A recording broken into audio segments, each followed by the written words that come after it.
E aí a gente gasta muito mais dinheiro encarcerando pessoas, prendendo gente, do que com saúde pública. E aí outro ponto, quem que a gente prende? Os grandes traficantes? Não.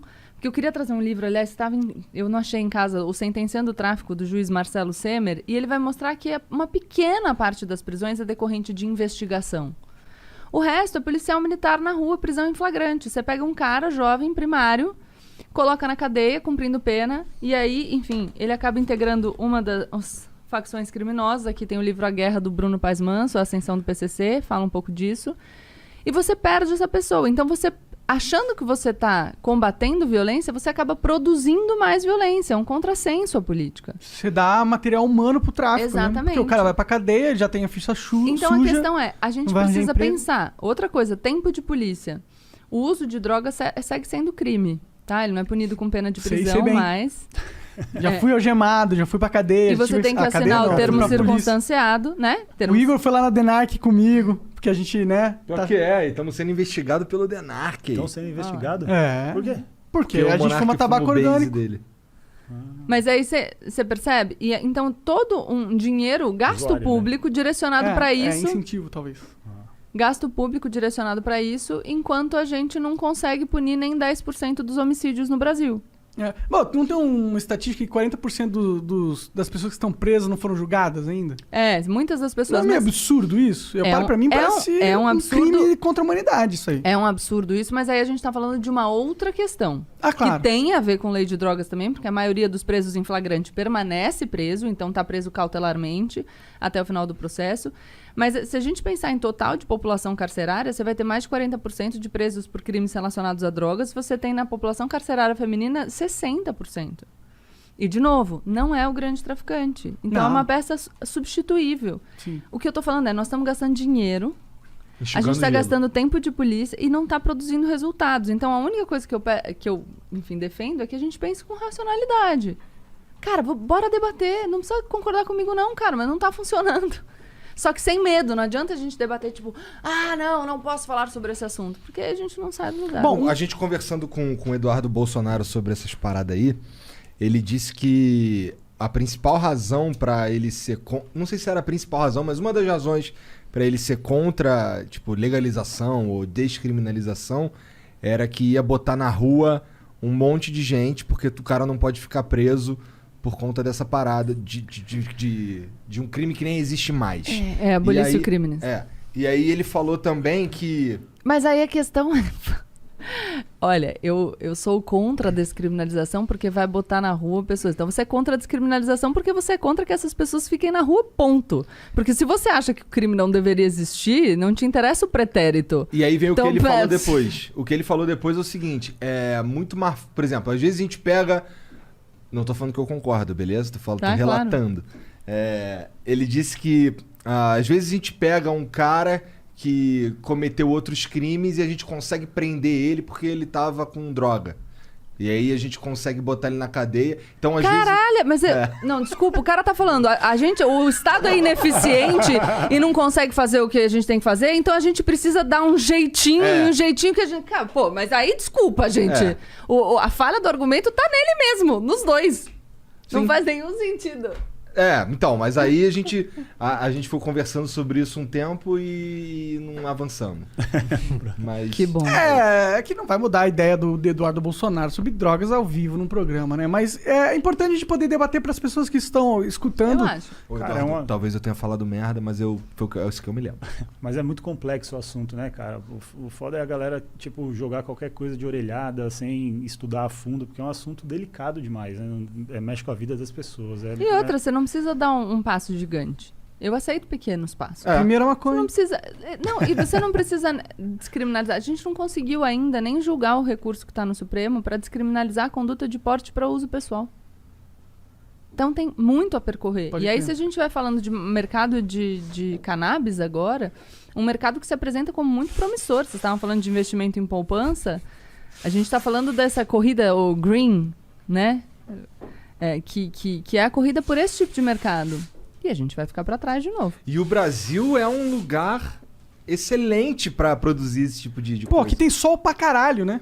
Eu nem conheço tantos dados de, enfim, como seria a produção aqui. Mas de qualquer maneira... Não, a gente tem muito chão e essa porra nasce em qualquer lugar. Assim, eu nem fumo maconha. Mas eu acho uma burrice fodida várias coisas, sabe? Esse lance aí do...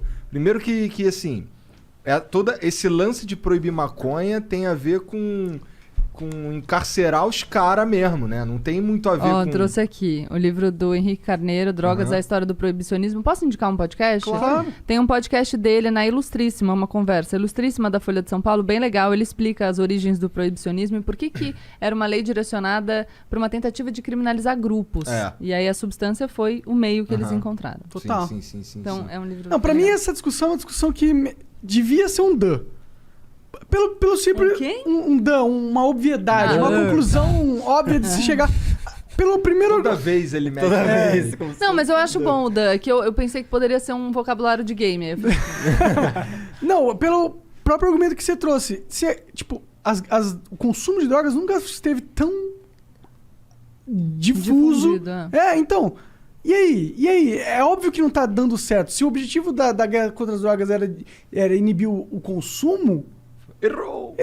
E aí? A partir do momento que a gente tem essa constatação óbvia, não devia ser devia ser tipo... Vamos repensar, né? Cara, mas a questão é que vira tem vários debates interditados, né? Sobre os quais a gente não consegue falar. E é isso. E aí a gente fica empacado. Porque se a gente não conseguir falar, a gente vai permanecer empacado. É verdade. E, porra... Tu que é DJ lá, deve ver os amigos diretão, né? Curtindo uma paradinha. Bastante, cara. Enfim, na então, noite... Então, não parece estar muito proibido ali, né? Com todo respeito aí os amigos que curtem. A parada é essa, que a gente acabou de falar aqui. A proibição é uma proibição meio que para inglês ver, né? As drogas são proibidas, mas qualquer pessoa sei lá, no WhatsApp ou qualquer coisa, um segundo o cara arruma o que ele quiser. Então, é uma proibição que não funciona. Na real, é minha simbólico, leitura. E aí, se você pensar quem é que sofre com essa proibição, você vai entender por que ela existe. É verdade. É simbólico em determinados lugares. Em outros lugares é bem concreto. O que se tiver a cor errada, não é tão simbólico, né? O que eu acho dependendo da cor da pele é concreto, dependendo da bairro onde você tiver, a roupa que você está vestindo. E o que eu acho absurdo também, por exemplo, para uso medicinal, né, é uma complicação, porque parece que é legal, né, o uso, mas não é legal a importação, né?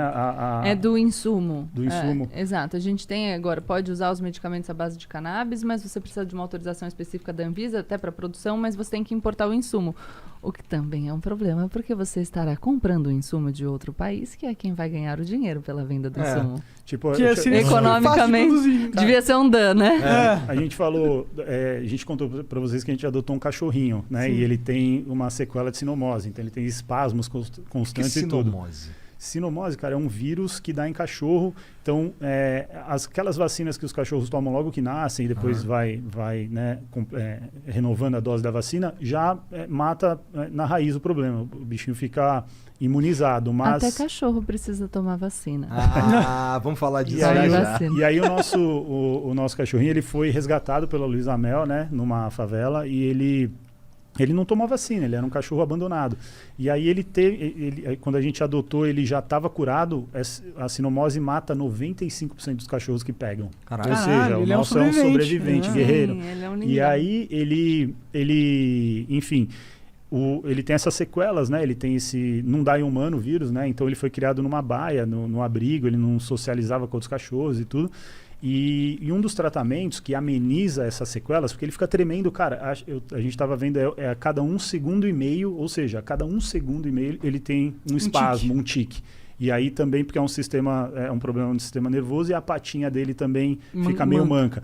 E o canabidiol é um dos tratamentos, só que a gente não consegue. Pro cachorro? Pro cachorro. Sério? Né? É indicado, mas não tem autorização. Alguém me perdoe se eu estiver errada, mas a última vez que eu fiz a pesquisa, parece que a autorização para uso só para humanos. Então a gente tá fazendo célula-tronco, fisioterapia, mas, poxa... Caralho, a gente quer dar... tá custando uma grana pra vocês. Mas vale a pena, ele é demais. A gente quer tentar tudo pra melhorar a vida dele. Só que o canabidiol não dá pra fazer, mesmo sendo... Não, acho que animal não, mas... Então, mesmo, enfim... a gente precisa, ele é pequenininho, então eu preciso de um remédio com a dose certa, pra eu saber quantas gotas eu dou. E tudo isso, se você tem o controle fitossanitário, é melhor. Ninguém... Então, eu acho importante dizer isso.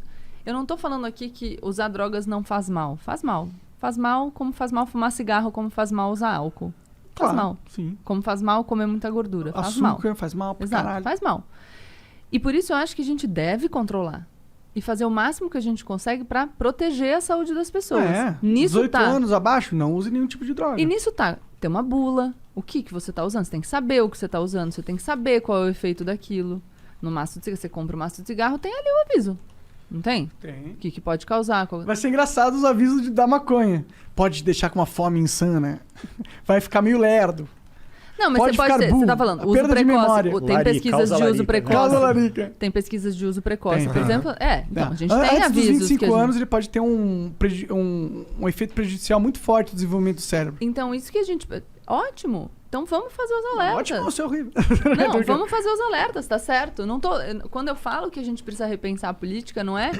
não, vamos fingir que não tem problema e... Não é isso. Até porque um problema individual pode se tornar um problema de saúde pública mesmo, né? A gente tem um sistema de saúde universal, o SUS.